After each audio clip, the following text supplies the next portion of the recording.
हाँ जी, नमस्कार। आदेश आदेश आदेश। जय श्री महाकाल। जय हो माता भगवती। तो भाई, यूट्यूब का पहला चैनल है। यहाँ पर तुम्हें एस्ट्रोलॉजी, लाल किताब, वैदिक और लाल किताब दोनों, और भक्ति का ज्ञान और श्रावर मंत्र और साधनाएं आपको सिर्फ और सिर्फ इसी चैनल पे मिलेंगी और कहीं नहीं मिलती। इस चैनल को सब्सक्राइब करके रखना। आगे की आगे आपको अच्छी वीडियोस मिलेंगी, अच्छा ज्ञान मिलेगा, और एस्ट्रोलॉजी और लाल किताब, वैदिक एस्ट्रोलॉजी और लाल किताब दोनों का ज्ञान मिलेगा। और वैदिक की मैं सीरीज डाल रहा हूँ, उसके बाद लाल किताब के ऊपर बात होगी। तो आज नवरात्रों का 5वां दिन, और 5वां दिन सभी जानते हैं कि माता स्कंद माता की पूजा होती है। देखो, मैं सभी नवरात्रों के पहले दिन से कहता आ रहा हूँ कि मैं इस नवरात्र पे वीडियो बना रहा हूँ। तो नवरात्रों के मैं एक ही बात बोलता हूँ कि 9 की 9 देवियों का जो रूप है वो प्रचंड है। वो आदि शक्ति का रूप है। कोई सा भी रूप लगा लो, सबसे प्रचंड वही है। ठीक है, आदि शक्ति माँ सबसे प्रचंड ही है।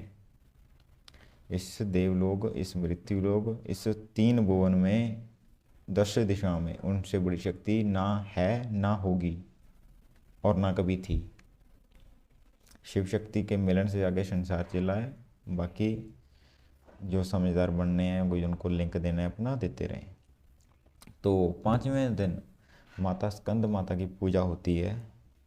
देखो, सबसे पहले इनका नाम समझो। स्कंद, स्कंद का अर्थ होता है ज्ञान को व्यवहार में लाते हुए कर्म करना। ये स्कंद का मतलब निकलता है कि जब इंसान अपने ज्ञान को अपने कर्म और इच्छा शक्ति के साथ कोई कर्म करता है, तब उसका मतलब स्कंद निकलता है। और ये माता आदिशक्ति का यह रूप इच्छा शक्ति, ज्ञान शक्ति और क्रिया शक्ति का समागम है। ये तीन क्रिया एक समागम, ये देवी का रूप है। जैसे तुम अभी पिक्चर में देख रहे हो, शेर की सवारी पे आरूढ़ है, कार्तिकेय इनके गोद में बैठे हुए हैं, और बाकी दो हाथों में कमल और एक हाथ में आशीर्वाद दे रहे हैं। तो ये पहाड़ों वाली वो देवी हैं कि जब शिव तत्व का मिलन जब त्रिशक्ति के तत्व से होता है, तब कार्तिकेय का जन्म होता है। मतलब कि ये माता पूर्ण स्वरूप है आदिशक्ति का। सभी क्रियाओं में, सभी ज्ञान क्रिया होगी, इच्छा शक्ति होगी, सभी क्रियाओं में ये पूर्ण देवी हैं। ये पूर्ण देवी का एक प्रथम रूप आता है। और शिव शक्ति के मिलन के बाद जो एक पूर्ण रूप बनता है, उसका मिलन भी ये पहला स्वरूप यही माता का है। ये माता की कृपा से संतान सुख मिलता है। जिन जातक को, जिन भाई बहन को ये घर में दिक्कत है कि उनको संतान सुख नहीं है, तो इस माता की पूजा करो, अर्चना करो। आ, आने वाले नवरात्रों के तक इनकी पूजा आराधना करो, तो तुम्हें संतान सुख भी मिल जाएगा। ये इनकी विशेष कृपा का एक साधन है। तो इन्हीं का नाम माता पार्वती है, और इन्हीं को उमा कहते हैं, उमापति महादेव। ठीक है। नॉर्मल पूजा के साथ इनका पूजा विधान सुन लो अभी, कि नॉर्मल पूजा के साथ आप इन देवी को अलग से फल फूल मिष्टान जो दूध के बने हुए हों, आप इस देवी को अर्पित कर सकते हैं। ज़्यादा इनका विधि विधान नहीं है, लेकिन नारियल चुनरी तो हम घर में रखते ही रखते हैं, सिंदूर कुमकुम तो होता ही होता है, अक्षत तो चढ़ा सकते हो। ये देवी जगत जननी है, और समस्त क्रियाओं में पहले ही बता चुका हूँ कि ये समस्त क्रियाओं में निपुण है, और शिव शक्ति के मिलन का सबसे प्रथम पद इन्हीं को प्राप्त है। इस देवी का ही वो रूप है जिससे आगे जगत का निर्माण हुआ, जिससे जीव का निर्माण हुआ। ये जीवनी है। तो इनका निवास पहाड़ों में ही है।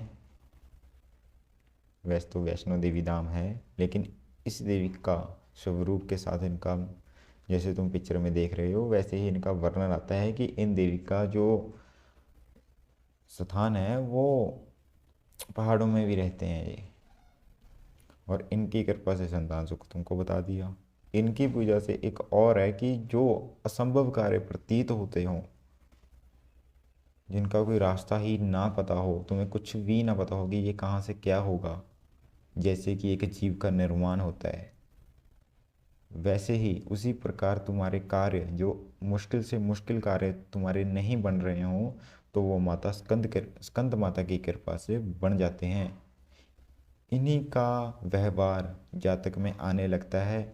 जिन जातकों का ज्ञान तो है लेकिन क्रिया में वो फेल हो जाते हैं, तो इन देवी की पूजा करनी चाहिए उनको। माता स्कंद माता की पूजा विशेषकर उनको बताई जाती है, विशेषकर उनको करवाई जाती है, ताकि वो अपना ज्ञान और इच्छा शक्ति दोनों मिलाकर क्रिया शक्ति में बदलें और उनको रिजल्ट मिले और आगे निर्माण हो। तो ये माता का 5वां रूप था और 5वें रूप की ये शक्ति है, और ये इनका सारा सामग्री पूजा विधान मैंने वीडियो में बता दिया।